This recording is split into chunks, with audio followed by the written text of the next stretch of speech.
Freddy had left the farm first, turbo-engaging his Audi with sprayed pebbles around the teardrop driveway, then squashing the brakes in a cloud of dust flooding his taillight for some animal, then growling away again. He always came late, often disappeared to the basement on guitar, and was always first to leave.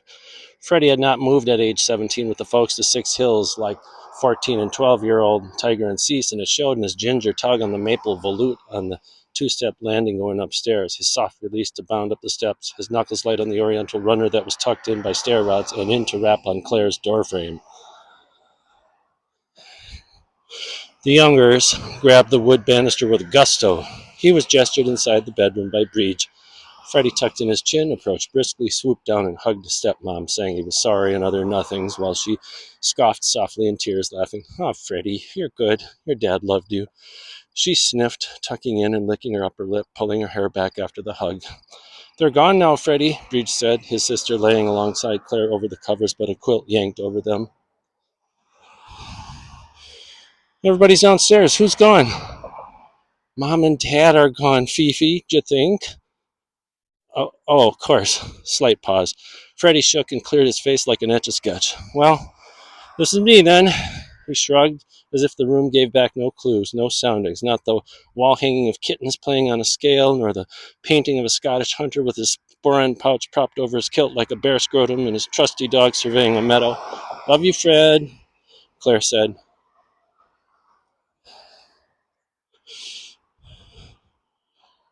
"You drive safe now, Bríd," said, stopping him with a gorgeous look of love and caution.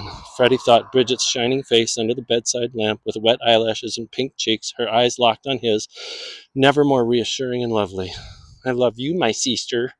"My seamstress," she modified with a half grin. "Mine kleine seamstress. Holy monstrous. I'm not a monster, and I'm never mean." "Mwah!" He chef kissed her out of the room over his shoulder, then trotting down the stairs. "You got a mean temperature." "I do not." Stepmom Claire studied Bríd's face as she clown bantered with her little brother. Bríd: "No one better leave without saying goodbye." Claire: "They won't. You should, though." Bríd: "No, hon, you're stuck with me tonight." At the sound of Freddy's tires, she ugged and stood up to the window, watching his taillights pulse in the cloud of dust at a small animal on the road. He pushed the horn. Beep, beep. A bunny hopped aside, then he sped off. Next, Willie and Amber ascended, he knocking gently and entering the bedroom.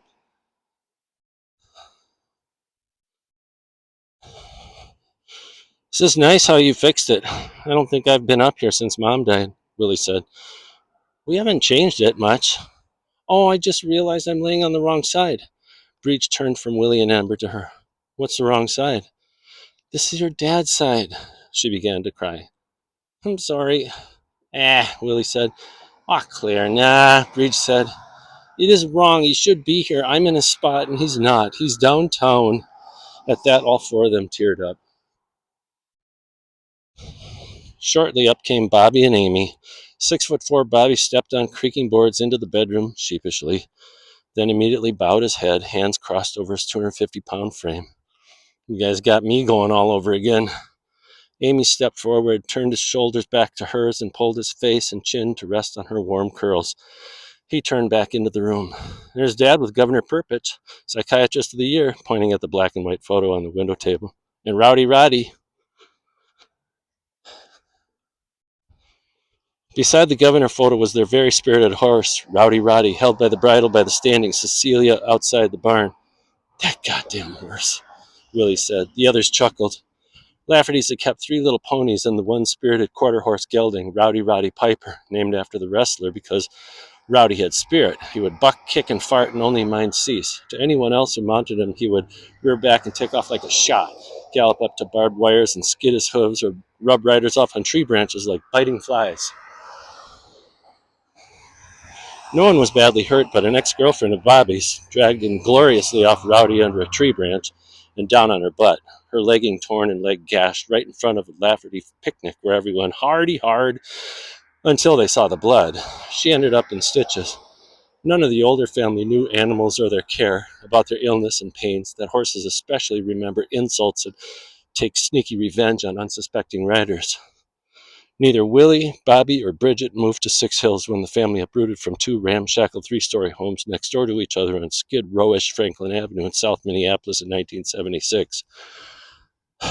One nicer four-square stucco home was for living, the other dirty, stucco cracked, and soffit sagging for renting.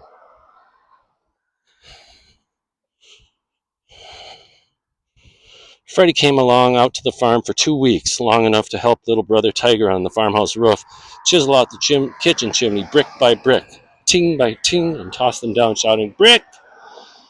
Freddy helped Dad mount the Six Hills farm sign that spanned the driveway in fake colonial woodcuts on black and white painted reclaimed boards over the shady driveway entrance.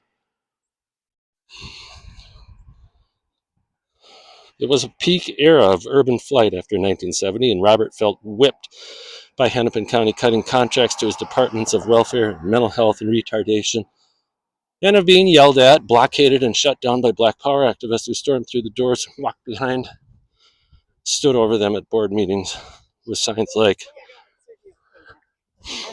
"Am I a token?" While Robert couldn't stand the city, Freddie, like his mother Moira, couldn't stand the country.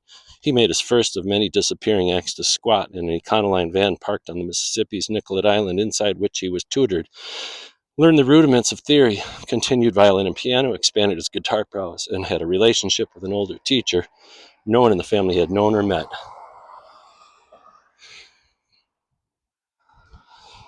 Freddie avoided his family, skipped the last 2 years of high school, and never went back for a diploma, yet he ended up the wealthiest in the family by the time he died.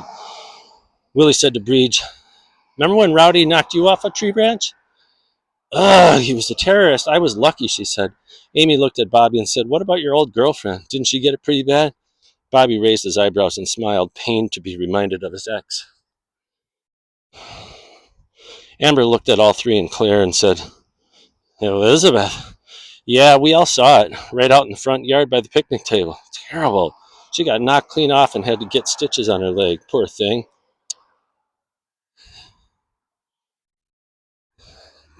Freddie, Willie, and Amber had left by the time Tiger arrived in the dark driveway, and Bobby and Amy were making overtures to go home. It was 11 o'clock.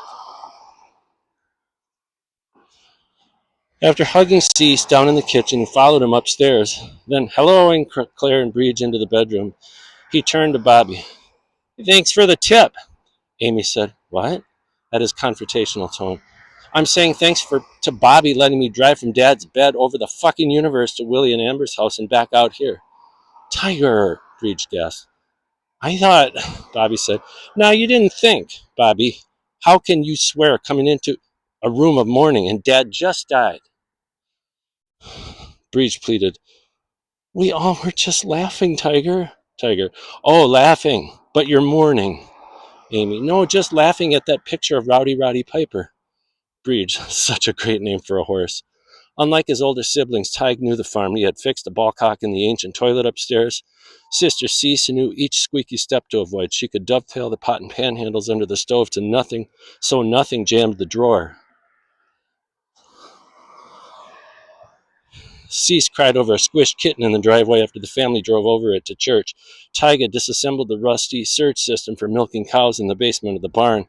He had removed the 1950s manure bucket from the overhead monorail and set it outside to rust even further so it didn't block the cow's path. He scratched steers' rumps vigorously to numb them for the needle and vaccinated them for brucellosis, treated them for pink eye and foot rot, pulled a newborn calf half frozen out of manure, nursed it with a milk bottle, and watched it die in his arms in the mudroom. Tiger. "I know. Nothing's here that I don't know." Or Cece. He smiled and brushed his knuckles against her forearm. She smiled sadly and tilted her head toward his. Tiger again. "There's a lot you don't know." Bobby. "Well, Tiger, there's a lot you don't know." Tiger. "Guess not, since you led me around bumfuck Egypt and back." Bobby. "Willie and Amber texted me they changed their mind to come out here. That was not on me. You don't see, but you're being petty, and Dad's barely gone."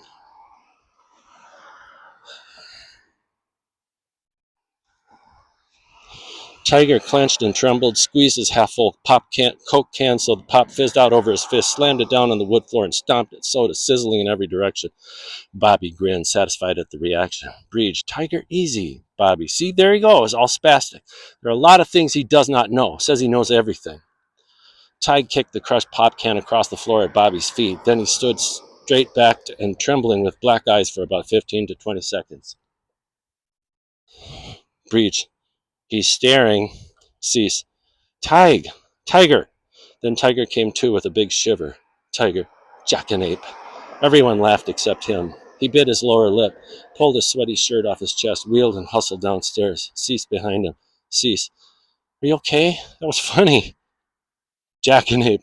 Tiger. Tiger. I don't know what anyone is talking about. Cease. We were just talking about Rowdy Piper. Don't go. Don't drive now.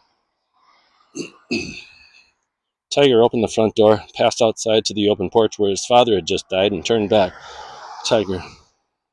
Well, what about him? Cease. We were talking about Rowdy. Just one thing to stop crying for a minute. You blacked and stared. You were shaking. Tiger. I fucking lost time. Okay, thanks, Cease. He hopped in his car and left, slowing down with the window open to shout, I love you, Cease. Since a tough birth on Moira with his very large head, her first C-section causing a stretch of hypoxia that required forceps to pull Tig fast into the world and revive him, he had struggled with absence seizures, a kind of epilepsy. As a baby, he was tight, high tonic, a bit delayed, and a toe walker with some occult features.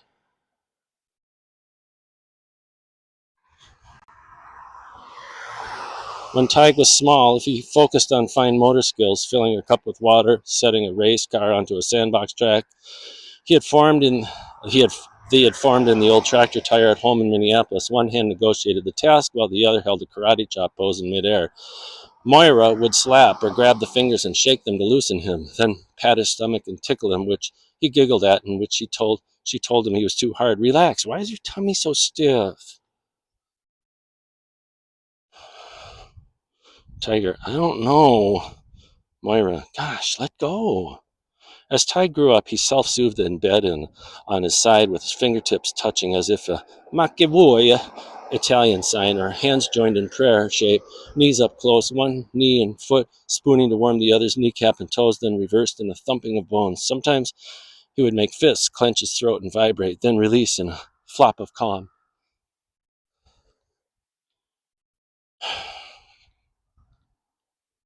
He thought his circuitry unguarded and hot. It needed closing instead of remaining open and sparkling in bright burning ganglia. He could bring his peach fuzz over his shoulders and down his back to upright attention and shivers with clenches and then release with a hot flush of spent anxiety. After Tiger left, Cease rejoined them upstairs and all sighed a bit about his fits and tempers. Then Bríd spoke. Bríd. Claire's got to sleep, you guys. Cease. When we do the estate, Bríd, we have to... I need to make sure the waffle iron is transferred and done. Settled. Claire. Gosh, kids, I'm really tired. Bríd. Sorry, Claire. Cease, it will be. We'll talk. Amy, there's nothing but time now to talk. Bobby. Yeah, I just missed Dad. They said their good nights. Bobby and Amy left. Cece went to her old room to sleep on her Pottery Barn kid's bed, and Bríd lay for a bit with Claire before hoisting herself up with sighs and pats on Claire's arm. She parted to go sleep downstairs on the couch. Finding the plush fabric sofa with decorative pillows but no throw to keep warm, she turned and called up. Bríd. Cecilia, where you guys keep the blankets and stuff? Cece trotted downstairs with an armful for her big sister. The linen closet, duh.